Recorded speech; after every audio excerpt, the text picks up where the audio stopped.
Welcome to the current federal tax developments for the week of May the 28th, 2019. Current federal tax developments are brought to you this week, as always, by Kaplan Financial Education and by your state societies of CPAs. I'm Ed Zollers, reporting in this week from Phoenix again, doing a relatively cool Phoenix for this time of year, so we're not upset about that. And we'll be talking this week about some developments that have taken place in the area of taxes, including what might be a new tax bill. But we've got a 1 week reprieve at least before that bill could become law. So we'll talk a little bit about that. We'll also talk about the IRS Commissioner indicating that the agency expects to issue new guidance on virtual currencies. We have the first inflation adjusted numbers for 2020. Those are the health savings account numbers for that year. We also have inflation adjusted numbers for 2019, kind of the last ones. These are the auto depreciation figures for this year for the what we normally refer to as our luxury auto rule. We're going to also talk about a warning from an assistant U.S. attorney that warned tax preparers about the dangers of reporting receipts by a client as loans without doing sufficient inquiry to make sure they're not taxable income, and how they can get a tax preparer into criminal problems with the Justice Department. And finally, we'll take a look at a brand new tax bill that at the end of this week suddenly came forward and actually passed the House close to unanimously. It only had 3 no votes, but stalled in the Senate when a single senator objected to a unanimous consent to suspend the rules, and then the Senate took off for the week for the Memorial Day recess. So we got a week to kind of consider this, but we will talk about what's in there because it does appear to have broad bipartisan support. It also appears that it seems likely it'll happen. Put it this way, the senator who objected to going to a vote on the bill does not actually object to anything in the bill itself. So we'll talk a little bit about how that works out. Well, I think as I told everybody last week, this past week, I spent a couple of days in the New York City, New Jersey area. And on Tuesday, I spoke in Somerset to the chapter of the New Jersey Society of CPAs in that area. And we talked a bit about deferred compensation, etc. I will be coming back to New Jersey on June the 19th. I'm going to be talking about multi-state taxation, income and state taxation after Wayfair. Probably also have a little bit of discussion, at least some speculation, on how the Supreme Court may look at the Kastner Trust case. While that's not technically a business case, it very well could have impact on business taxation depending upon how the Supreme Court decides the case. We will be holding it at the Wilshire Grand Hotel in West Orange, not at the New Jersey Society offices, because as those of you in New Jersey hopefully are aware, the New Jersey Society is moving their offices, and while their move is not complete until July 1st, we can safely assume, with us relocating to the Wilshire Grand, that they're not exactly ready for us to all come rolling in then. It's like you got to pack things up and go. So on the 19th, we will be having our session at the Wilshire Grand. Let's get started this week with what's happening. And this week, the office of Representative Tim Emmer, Republican from Minnesota, announced that there had been correspondence that the congressman's staff, technically the congressman, but normally these things are handled by congressman staff, had with IRS Commissioner Tim is the congressman, with IRS Commissioner Chuck Rettig, discussing issues and questions that the representative had regarding guidance on virtual currencies. Obviously, it's become a big topic over time. And the commissioner responded to concerns from the representative because the representative pointed out that there are a whole lot of unanswered questions about how we should be handling virtual currency issues. When a taxpayer, essentially buys or acquires virtual currency, be it Bitcoin or some other type of virtual currency, how we account for those things. And while the IRS had issued a notice in Notice 2014-21, left a lot of things unanswered. The commissioner told the congressman that the agency expects to release additional guidance beyond that found in Notice 2014-21 here in the near future. And the commissioner specifically referenced 3 different areas that this guidance would take a look at. first thing to talk about is going to be issues of how to calculate basis of your Bitcoin. And probably looking at things other than the simplistic approach where you just go buy Bitcoin for cash. Obviously, there are a lot of other transactions. Certainly, we'll get back to situations where you exchange Bitcoin for something else, or maybe you get Bitcoin in exchange for something else. And how exactly do we calculate the basis of the Bitcoin if we perform a service or something of that sort? We'll talk about rulings there. My guess is in cases like that, we're going to look at a lot of cases with exchanges that involve Bitcoin where the value of the Bitcoin itself may be very volatile. And part of our issue is I might have agreed to do something for X Bitcoin today. By the time I actually perform the engagement, the value of that Bitcoin has moved, and the way Bitcoin was jumping around, it could move dramatically. The question is going to become, well, at what point in time do we value that Bitcoin? What point do we give it a basis? And that's going to be one of those things to deal with. I'm sure there's some other problems there. We'll look at it on basis. We also want to talk about the issue, which I think is also key with Bitcoin, is what they're referred to as assignment of cost basis. But I think the way you can think about that more is we know from those 2014-21 that Bitcoin is considered an asset. It's not considered a currency. And because it's an asset, essentially, whenever you dispose of that Bitcoin in a sale or exchange, you're going to recognize gain or loss. Now, we got a selling price here, which is fine, whatever that might be. But the question is going to be, how do we assign the cost? We've acquired Bitcoin in various transactions over the past 3 years, and now we've sold some amount of Bitcoin. Do we assign our basis to that on a FIFO basis, on an average cost basis? Can we do specific identification? If so, how? What's the nature of this? Because the Bitcoin is not really a physical something. It's essentially a right. And because of that, how do we assign that when we've acquired those pieces of Bitcoin in various transactions? Maybe some of them we mined, maybe other ones, as I said, we got from purchasing, we got them with the very volatile market. We had lots of things happen. And obviously, which of the Bitcoin we're considered to sell, or if we have to do an averaging method, is going to be key. Finally, and this was actually one that caused a lot of problems, not last year for 18 returns, but 17 returns, is the treatment of forks. Well, we still have forks otherwise. Now, for those who don't know what a fork is, I'm not talking about that thing you eat dinner with. What a fork is in the Bitcoin world, we had this where we split. And forks is borrowed from the terms borrowed from open source software in general. And Bitcoin is an open source concept, at least, even if it's not really software per se.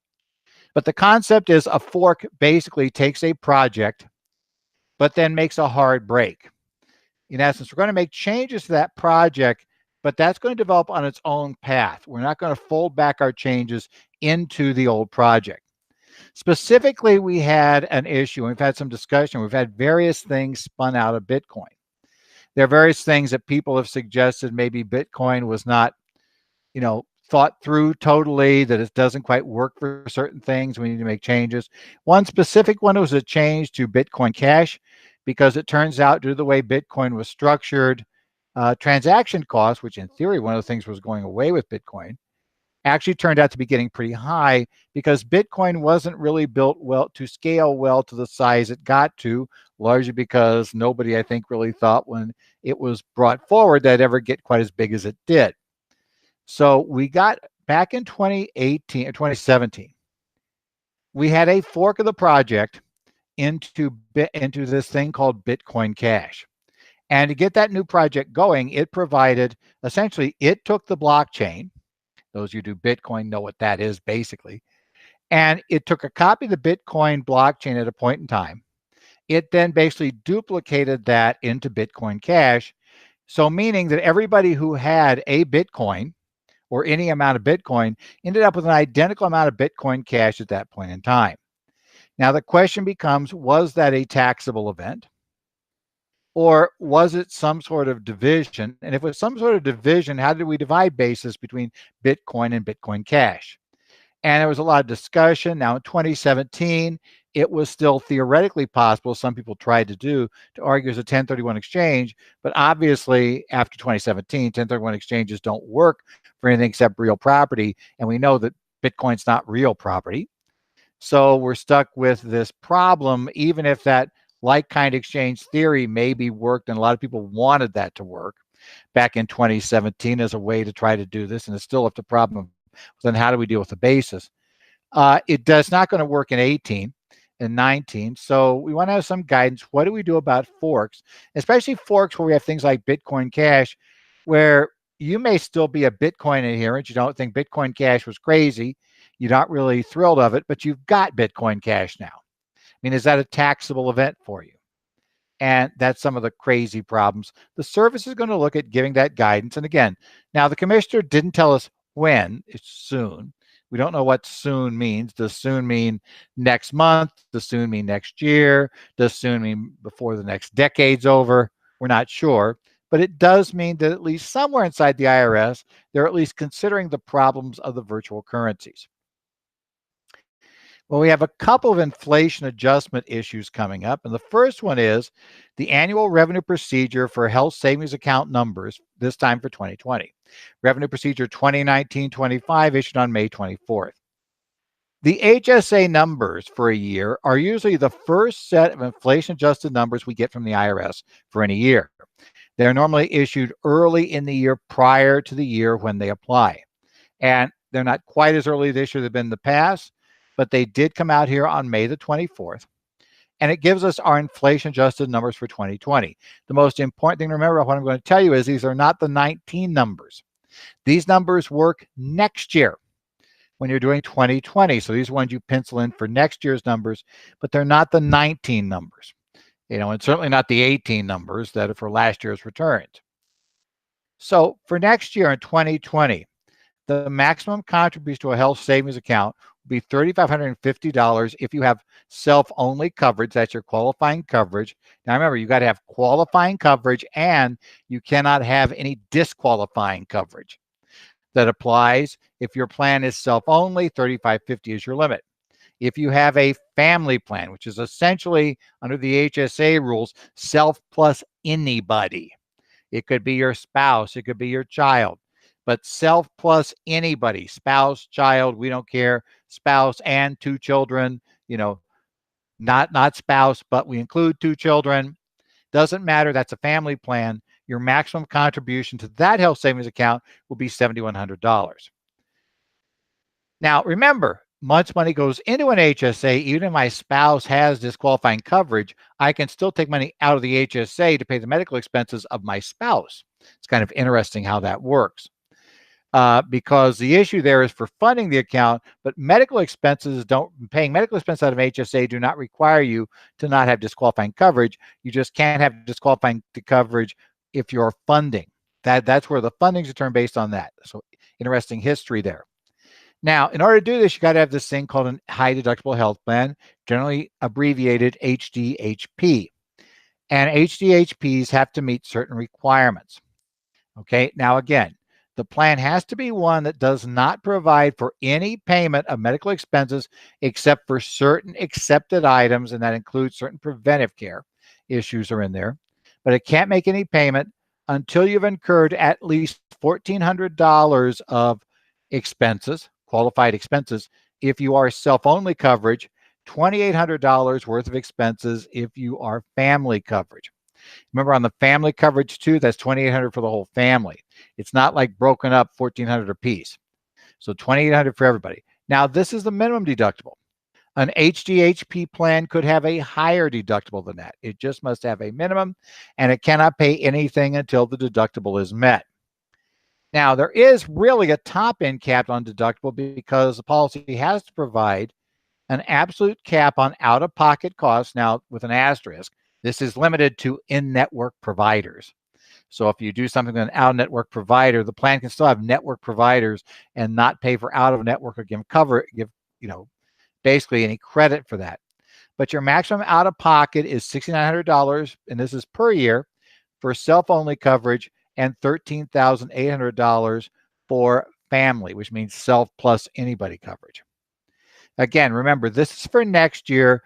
This comes out early primarily to let employers who have such programs and insurers that are setting up basically policies for next year to qualify for this, to have plenty of time to basically design the policies, set them up, get the policy submitted for approval to a state agency that approves medical coverage, and then gets everything set up and ready to go so that by next January, when this will apply, there'll be plenty of time to get all this done.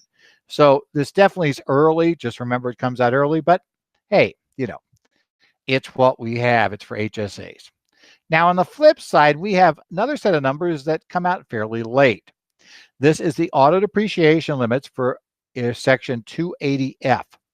Now, a lot of you refer to that as the luxury auto rules. It's actually never quite called that in the code, but that's what a lot of people refer to it as. Now, these are the numbers for autos that are first placed in service in 2019, and it's a weird table this year. The table you're probably looking for if you have a car that is first placed in service in 2019 and acquired in 2019, and for which you're going to use bonus depreciation. The maximum amount that you can claim the first year as depreciation is $18,100. The maximum claimed amount in year 2 is $16,100. The maximum claimed amount in year 3 is $9,700. And the maximum claimed amount for year 4 and later is $5,760. Now, the table actually contains information on how much you get if you do not go for any bonus depreciation. And if you do that, the first year is $10,100. The other numbers remain the same. And it had to include a third table because what happened if you bought a car in late 2017 that qualified for 100% bonus, but you didn't place it in service, right? Or I should say, you bought a car if you bought it in late 2017, placed in service later, qualifies for bonus. What if you bought a car before September 27, 2017, which only qualified for 35% bonus? What are your numbers then? We actually have a table for that. In case you're like, one of the 5 people listening to this that might have to worry about that. If you did that, your first year limit is $14,900. So that's a car you might have acquired in June of 2017. You didn't actually put it in service for business use until 2019. Well, then you're going to get $14,900 on that car for the first year, not $18,100, because the date you acquire the car is what actually triggers whether or not what its bonus number will be, but you can't get the bonus till it's placed in service. Neat mess. Don't forget, we talked about last year, there is a special ruling the IRS has because as we discussed last year, the way bonus depreciation works, or the way depreciation works in 280F works under the old regulations, you end up getting nothing after the first year until we got to the end of the regular life of the car. That old ruling still in place. Don't have that ever changed. So go back, refer that. Just remember it's a little complicated. Also remember that it still seems to be a problem. Take 179 in the car in year 1. You are going to still get those 0 years afterwards. So that goes back a ways. You can check the history of the podcast. You can check it online, currentfederaltaxdevelopments.com. We discuss with you the problem of 100% bonus depreciation and what the IRS has done. Essentially, the IRS says in year 2, just consider the amount that essentially was not subject to bonus depreciation as being the total original cost and use that under makers and compare that to your numbers. And then we finally get to the finish time, then consider whatever's left over at that point as being the part that was disallowed the first year and take that over time. Again, it's a little bit easier if you go read that because it's a little tough to explain without going through a lot of details. But yeah, remember that's still sitting there. Now, big thing happened here toward the end of the week. The House of Representatives passed by a 417-3 vote the Secure Act. Now, the Secure Act, I love it. We're getting at least better acronyms now. This is the Setting Every Community Up for Retirement Enhancement Act. And of course, they did that because that would spell secure. Congress is back to, TCJA didn't spell anything, but this one at least spells something. So Congress is back to doing this thing. Remember the PATH Act? Remember COBRA? So we're spelling something. We're now to spelling something again. So we're still getting more creative, unlike TCJA, which of course isn't really TCJA anyway. We're a little more creative. Now, this bill makes major changes in retirement accounts, including IRAs. The key issue is this is probably the most significant pension changes we've seen, retirement plan changes. I say pension, but I really mean, for the most part, defined contribution style plans. This is the most significant changes that would be made since the 2006 Act. So, it's been 13 years since we've actually gone back and done something significant with this, and it will make some significant changes, both pro and con. Let's first focus on what the good changes would be, because it does provide a number of benefits. One nice thing I'll do for those of you that work with business, it would allow you, remember right now, if I'm going to adopt a profit sharing plan for 2019 for my Schedule C business, I have to actually sign the adoption agreement before December 31st of 2019. The only type of retirement program I could set up after the end of the year would be a simplified employee pension, a SEP. A SEP I can set up through the extended due date of the return. This law would change it so all of the retirement plans would effectively have the same rule as the SEP. Now, there's still going to be some complications because you can't really do a 401k deferral, that late after the fact. You have to defer it from your wages, and obviously you can't do that late. But things like a profit sharing plan clearly could be set up all the way through the extended due date of the return, which for a individual return or for actually a C Corp even, this calendar year would be October 15th. For all other sponsors, it would be September 15th. I guess theoretically, there might be a case where a trust is operating a business and then maybe we get to, September 30th, but I don't see that happening very often. So that'd be kind of a nice change, because I know quite often in the past, I've told people when we've talked about this in tax planning courses, that after the end of the year, that's when you might have to use a SEP for the first year and then use a more traditional qualified plan for the second year, because the client comes to you in February. It's a new client, and all you can do in February is do the SEP. Now we'd have a couple of other issues. The program is meant to make it simpler to set up multi-employer plans. It would eliminate the one bad apple rule. One of the problems with multi-employer plans is if you have one bad apple, one bad actor employer who's not complying with the requirements, that technically taints the entire plan. So it would do that. It would set up a way to have a multi-employer plan, even if the parties, the various employers in this pool have nothing in common except offering benefits. The benefits right now, that kind of structure violates ERISA. And so instead, we end up having to treat that as a bunch of separate plans. This would change that particular rule. It would revise the start minorly of requirement minimum distributions from 70.5 being the date to 72. So your distribution has to begin by April 1st of the year following the year in which you turn 72, as opposed to after the year in which you turn 70.5. That'll be interesting. Do that. That pushes it back some. I don't know that's a huge change, but it is a change, so we'll accept it. It would change the 5-year rule. Remember, with inherited IRA right now, if I inherit an IRA defined benefit plan and it's not yet in pay status, we would take that from 5 years. Right now, I have to pay out everything by the end of 5 years. That's one of my options. We're going to have a problem with the other option here, but we'll talk about that later. Now it'll kick it out to 10 years. It would also make this 10-year rule apply regardless of whether or not basically the person who was being covered, the employee or the IRA account owner, was already in pay status. So it was already over 70.5, or in the future, I suppose, 72. The 10-year rule would come into play. We'd also get rid of the rule that says you cannot contribute to an IRA once you are basically past the RMD date. You could now be 92. If you've got earned income, you can put money in an IRA. So we would save that particular problem.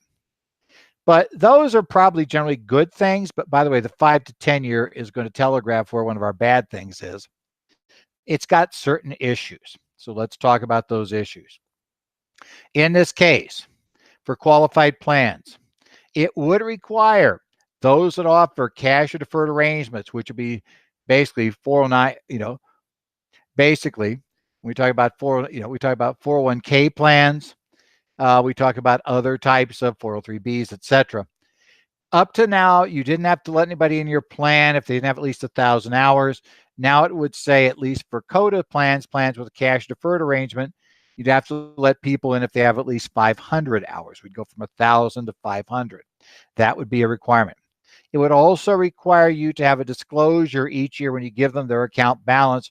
We would have to tell them what lifetime income could be generated off of this. This is part of a more general program that they're going to encourage defined contribution plans to offer annuities as a benefit. And obviously, one of the simplifications here is that if you go sign up for an annuity provider, we know how much the annuity provider would pay based on this account balance. So essentially, we could do that. That would simplify that calculation. But you are going to have that every defined contribution plan. That means profit sharing plans, 401ks. That would also include, in this case, employee stock ownership programs. Any other type of defined contribution plan would have to have this number. A plan, now at this point, it only covers defined contribution plans. So as I read the bills that exist right now, it would not cover cash balance plans because those are defined benefit programs. They have deemed accounts, but not actual accounts. And so that'd be a little different, but that's not really a major problem there. They'd also have, and this is probably the big one, it's getting lots of coverage. We would have a major change in the rules for an inherited defined contribution or IRA account. As I say, generally, instead of having that option of 10 years, right? Instead of saying, the 5-year rule only applied if we weren't in pay status yet. So if the employee or the owner of the IRA account was not yet over their required minimum distribution date, they hadn't yet cleared that date, then we had the 5-year rule as an option. But if they were already in pay status, you no longer had the option of the 5-year rule. Now the 10-year rule will apply. We won't care if you're in pay status or not. We get the 10-year rule, which replaces the 5-year rule, but it's the same. So the entire balance has to be out of the account by the end of the 10th year following year of death. However, we're also going to get rid of the ability to take lifetime distributions for most beneficiaries. If you've done a lot of planning with what we refer to as stretch IRAs, that's got to radically change. Most beneficiaries will not qualify to take the balance out of the account over their life expectancy. So if your planning had been you were leaving the IRA to a great-grandchild, because the great-grandchild is like 2 years old, and the great-grandfather or great-grandmother is 98 right now, not in great health, so it's going to pass this great-grandchild. We'll get this distribution over an extended period of time. We may have put it in a conduit trust to, just force it to be stretched out that long so the kid couldn't go cash it in when they turned 18 and use it to get a Porsche. That kind of planning, not going to work well anymore. We're going to have problems there. And so we'll talk about it. Now, there are some exceptions here. First thing is, it does not apply to what's called eligible designated beneficiaries. And so that means if you're one of these, you can still take, in lieu of the 10, you can use the 10 years, or you can take it out over your life expectancy. And the first category is a surviving spouse. Now remember, surviving spouse would still retain the right. This doesn't change most anything else. So surviving spouse could still treat the IRA as his or her own. They could still roll the profit sharing fund balance into an IRA that would be treated as their own. So that option is still there. But if they treat it as inherited, then they could still use a life expectancy. Their own life expectancy, they would not have to. Also, the special rule that would let them delay till the age at which the original account holder turns 70 and a half, or 72 now, these rules would still apply. So all of those rules would apply. Surviving spouse, special case. Second special case is if the beneficiary is the minor child of the deceased employee or the deceased owner of the IRA account. Now, a couple of key things here. First, you should have an asterisk. This only allows payout over the child's life expectancy until the child reaches the age of majority. Once the child reaches the age of majority, we start basically a brand new 10-year period. And within 10 years after that date, the money has to leave the account. So it's not going to be able to stretch it over the entire life of the child. We're going to get it through the date they hit majority. When they hit majority, we're going to have 10 years to get it out. That would still work just fine for using that for like the child's college education money, but it's not going to stretch for lifetime to the child. So there's an issue there. Number two, note, it's very clear. It has to be the decedent's child. It's not good enough if it's a minor. If it is your grandchild, it doesn't count. That is not an eligible designated beneficiary. If it's your niece, it's your nephew, it doesn't count. That's not an eligible designated beneficiary. It has to be your own minor child. If it's not your own minor child, now that would include adopted children, but if it's not your own minor child, it doesn't count. That's not eligible designated beneficiary. The 10-year rule comes into play.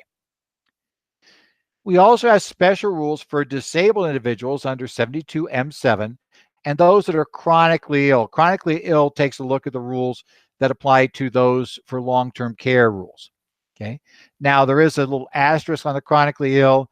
There does have to be a determination that the condition that currently qualifies them for that type of test is one that is of indefinite and an expectedly long duration.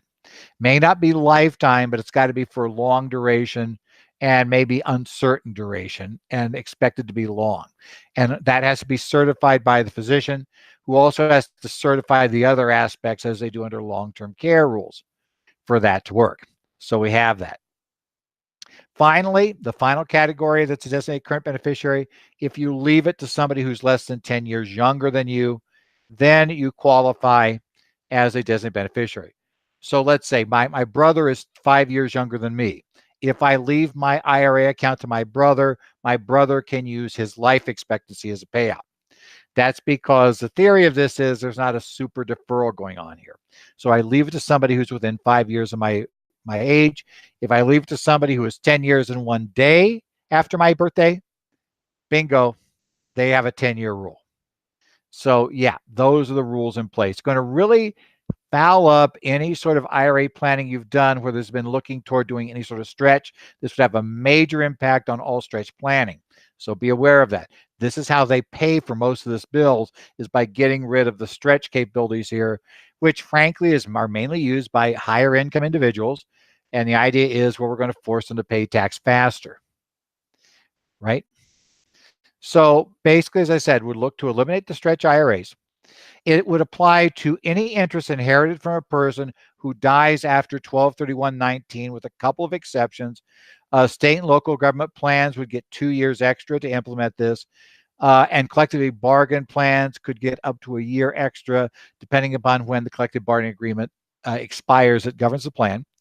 There's a special rule if you have an annuity in the plan that was in existence before the date of enactment.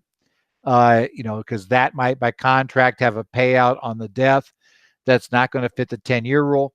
But after this date, if you modify that annuity or get a new annuity, that annuity has to comply with this new 10-year rule. So we have to have that. There are some provisions in this law that have immediate effective date, especially those impacting retirement plans. So you need to be aware some of these things you're going to have to get up to speed fast. Senator Grassley and Wyden in the Senate want quick action on this bill. They both indicated that. As I said, it was passed by the House on Thursday. On Friday, Senator Cruz from Texas objected to the bill coming to a vote. The Senate was trying to vote on this thing immediately. Now, they don't want to vote immediately because of retirement parts. So why they want to vote immediately is this has the kiddie tax fix that is significant for children of Gold Star families. And those who are getting taxable college aid, and we've run into a few other categories where those people who saw their tax go way up in the kiddie tax because mom and dad are in a low tax bracket, and Congress hadn't quite thought this through when they switched it over to trust. That provision would kick it back to the pre-Tax Cuts and Jobs Act version of the kiddie tax, which is complicated, but it does solve the problem of the kids being taxed at a way higher rate than the parents on unearned income. So we're probably going back to that. Now, Senator Cruz objected because the House, after this passed the House Ways and Means Committee unanimously, there was provision there that stuck into this bill that 529 homeschooling item that you may remember got pulled from the Tax Cuts and Jobs Act at the last minute due to an objection on the floor that it violated the Byrd Rule. So they put it in here probably to placate everybody. Ted Cruz, who was the one that tried to get the first one through. It was in there. It was supposed to make everybody happy. Then certain objections occurred to it from certain sources. So the House pulled it because it appeared that could torpedo the bill. It went through the House clear without this. But when it got to the Senate, Senator Cruz was upset it was gone. He did object to the vote on Friday. He has not said whether or not he is going to still try to keep that from going to a vote come Monday, which will be a week from Monday. Actually, I think June 3rd is, I believe, when they come back, or whether it's going to take some additional work. But the takeaway from this was because of the, I think they call it a work period now, is what they call it, because it sounds better than a recess, because Congress gets a lot of recesses. That sounds like vacation. So they're back in the district work period. That goes on for the week of Memorial Day. So this will be sometime in June. If in fact this goes through, I will let you know. I've been in discussions already. We've been talking here at Kaplan. We've been in discussion with some state societies about looking at getting a program out there. Could be a webcast or it could be a live program. Obviously, we can't say much about anything yet because we have no idea when or if we'll get the law. But be aware we're looking at that because, yes, there may be some things you need to move on to at least understand how this changes the IRA rules.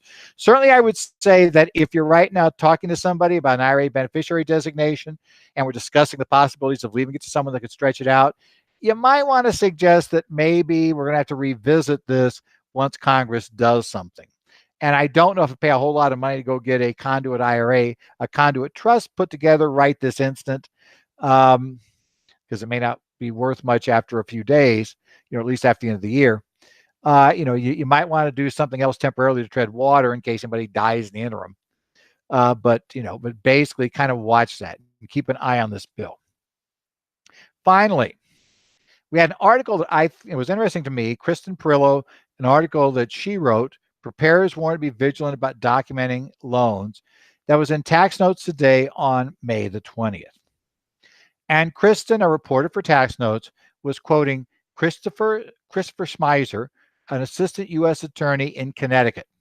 He was speaking to a law school conference, and he was talking about tax fraud and was talking specifically about criminal, basically your criminal assistance of tax fraud by a tax preparer. And what he said in his comments was that they have seen a problem with preparers, and they have prosecuted. Again, this is U.S. Justice Department who files criminal prosecutions in this area. They had prosecuted CPAs and other preparers who had been allowing their clients to treat payments as loans, non-taxable loans, when in fact they should have been taxable income. They had not properly followed up. They had not checked to see if there's proper documentation. They had not done any real due diligence on the reality of the loan. They had just treated it as a loan because that kept it from being taxable. And yes, there have been criminal prosecutions. Now you might say, that's just somebody threatening things. There's not really been an actual prosecution, has there? Well, actually, yes. We'll talk about here in just a second. The key thing to take away is, as a preparer, we need to worry about, is a loan real? And let's talk about what a real loan is. You have to look at, the tax court has looked at various factors over the year, tax court and other courts, to see if something's truly a loan. A true loan, and some of the factors look at is there a document that shows actual terms, interest rates, repayments, when we got to make the payments, all those things. And I'll be honest, has anybody been enforcing it? Number two, is there any real intent of the parties to ever have this loan repaid? Can the borrowers ever realistically repay the loan? Or is that a pipe dream? Is an appropriate rate of interest being charged on the loan, given the terms and the risk involved? You got somebody who just came out of bankruptcy last year that probably shouldn't qualify for a loan at a sweetheart rate. Just the way it works. Did you consider the need for security for the loan? What security did you get? And did you take the normal steps to secure the debt? If it's supposed to be secured by their home, did you record that, that basically that lien on the property? Real loans would record that. Non-real loans would ignore it. Did you, was the loan enforced by both parties? If you said they were going to repay this loan over, with an equal monthly payment over 60 months, beginning a month and a half after the loan was given, was that payment actually made? If it wasn't made, was action taken? If that payment, if we've now gone 3 years, they've never paid on that loan, that doesn't look like a loan. That looks like something else, like compensation or a dividend, or there's lots of things it could be that are taxable, but not a loan. That it doesn't look like, right?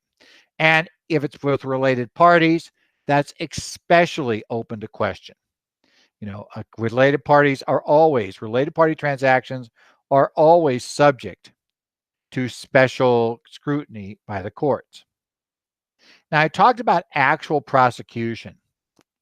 There was a nice long discussion last year, it was during 2018, about the case of a CPA in California who was actually jailed. At the end of the day, he was sentenced to jail time for aiding and abetting. And this was a CPA who had been in practice for years, who many of the people on the board in the area knew of him. He was upstanding. Everybody said he's one of the most honest people they knew. They just couldn't believe that, that he was being thrown in jail for this. He was being prosecuted and convicted. But the case went down. Now, I quote an article there from Peter J. Riley in his Forbes blog, talked about this case as well. What happened in this case, the CPA was doing the tax return for a gentleman who essentially was collecting management fees from basically running all of these investment funds. And it turned out he got in cash flow hitch. And so he claimed he started taking advances against his management fees. Now, it really caused the CPA problems about how to report that, because they were advances. Were they advances? Were they really advances?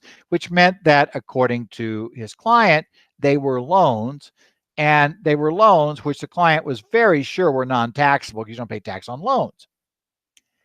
The CPA actually did quite a bit of research trying to figure this out.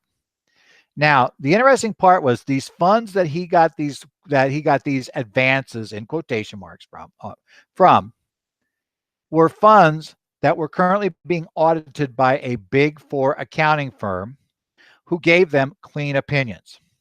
The notes describe these quote unquote loans as existing. The tax CPA, one of his defenses was that, look, the auditor said this was a loan, and I didn't question the auditor. Now, by the way, the auditor in this case, when things finally come down, that particular person in charge of that audit was disciplined for this case, also suspended from SEC. There was a few other things happened described in Peter's article. So unfortunately, the audit kind of had a bust. Now, when this guy was discovered not reporting it, and what happened was his advances ended up being more than he ever could have earned in fees from this fund. Okay, so the answer was, the Department of Justice came in and said, no, the reason why he called them, what he really was doing was embezzling, effectively, is what they were saying, because he was taking money that could never possibly be his with no intent to repay. That's taxable income. And he eventually pleads guilty to tax fraud based on that.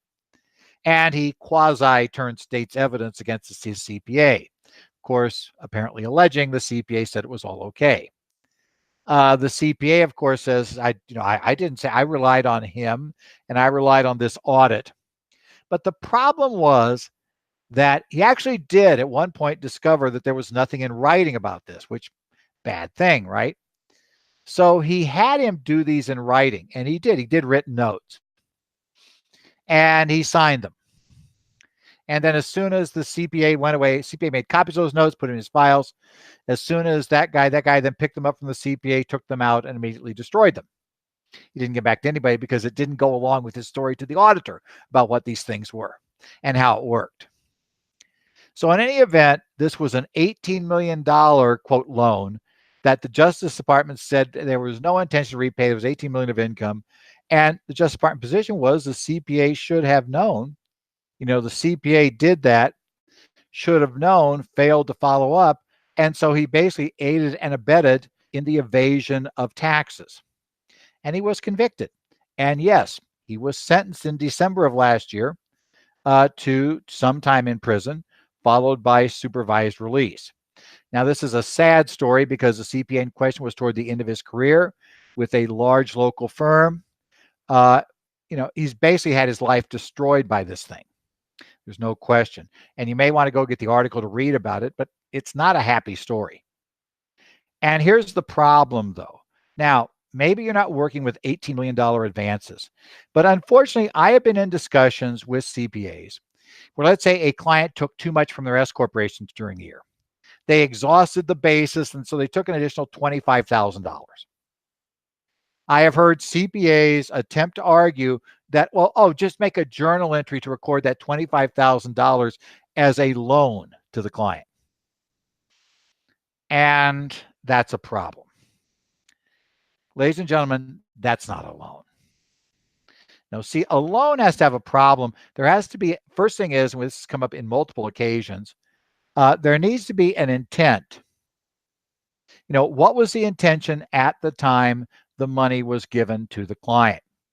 And I've got news for you. At the time that money was given to the client saw that as a distribution. Well, they might even call it a draw because they keep thinking they're like partnerships. They didn't see it as a loan. And a key part about a loan is it's not a loan if there's no intention to repay it. Okay? That's going to be issues. If we do not intend to repay a loan, it's never a loan. And then number two, we don't have documents drawn up. We don't have them repaid. Be careful here. This can get CPAs in trouble in malpractice cases, can get CPAs in trouble if it gets big enough in criminal cases. Normally, DOJ is going to prosecute only where there are bigger numbers. But you know what? These numbers start out small. But what happens is, even though they were small when they started, there's this bias to just, you went along with 25,000. So how can you say 50 is not right? You went along with 50. I can say 100 grand is not right. You went along with 100. How can you say $500,000 is not right? Eventually, you're up to some much, much bigger numbers. So be careful. Well, remember, don't get left behind. Register for your 2019 CPE. All the state society catalogs are out. We're doing courses right now. I'm doing courses. Like I said, I'll be back in New Jersey. I'll also do 2 days coming up in Oregon again, this time on tax. So I do tax this time. I'm not doing A&A this time. I'm doing tax. I enjoyed the A&A day. It's kind of nice for a change, but I am going to be doing traditional tax toward the end of June down there, or toward the end of June down in, down up there in Portland. So I'll be doing a couple of days there on taxes, including multi-state taxes again in that area. And I'll be doing some other places. I'll be doing some in Arizona here next month, doing one in Tucson on preparing complex 1040s. And again, if we get this retirement bill, I know we're trying with Arizona right now to find some way to do a course on that if we actually get a bill. That's a big catch. We have no idea when the bill's coming, so we can't really pick a date till we know that. So, but stay tuned and watch that. This has been the Current Federal Tax Developments for the week of May the 28th, the week after Memorial Day. You can follow our posts online at currentfederaltaxdevelopments.com to see about new developments and things happening. Be sure to check your State Society of CPAs website for all the continuing education courses we're going to be providing this year among Kaplan Financial Education. If you have any questions or comments, you can send them to me, Ed Zollers at currentfederaltaxdevelopments.com. You can follow me on Twitter. There I'm at Ed Zollers. And I also do discussions. I've always mentioned I follow the Connect sites for the New Jersey, Minnesota, and Arizona Society of CPAs. I also follow the Tax Talk group for the California Society. Anybody, members only for the Connect groups, basically. But any CPA license in any part of the country can apply to get into the Cal CPA Tax Talk group. So if you want to get in there, do it. Otherwise, we'll look forward. We'll see what happens this week. We still won't know what's going to happen to the retirement bill, I'm pretty sure, by the end of the week. But we'll see what other developments take place. And we'll talk to you again with current federal tax developments next week as we look at what exactly has been going on in the area of federal taxes.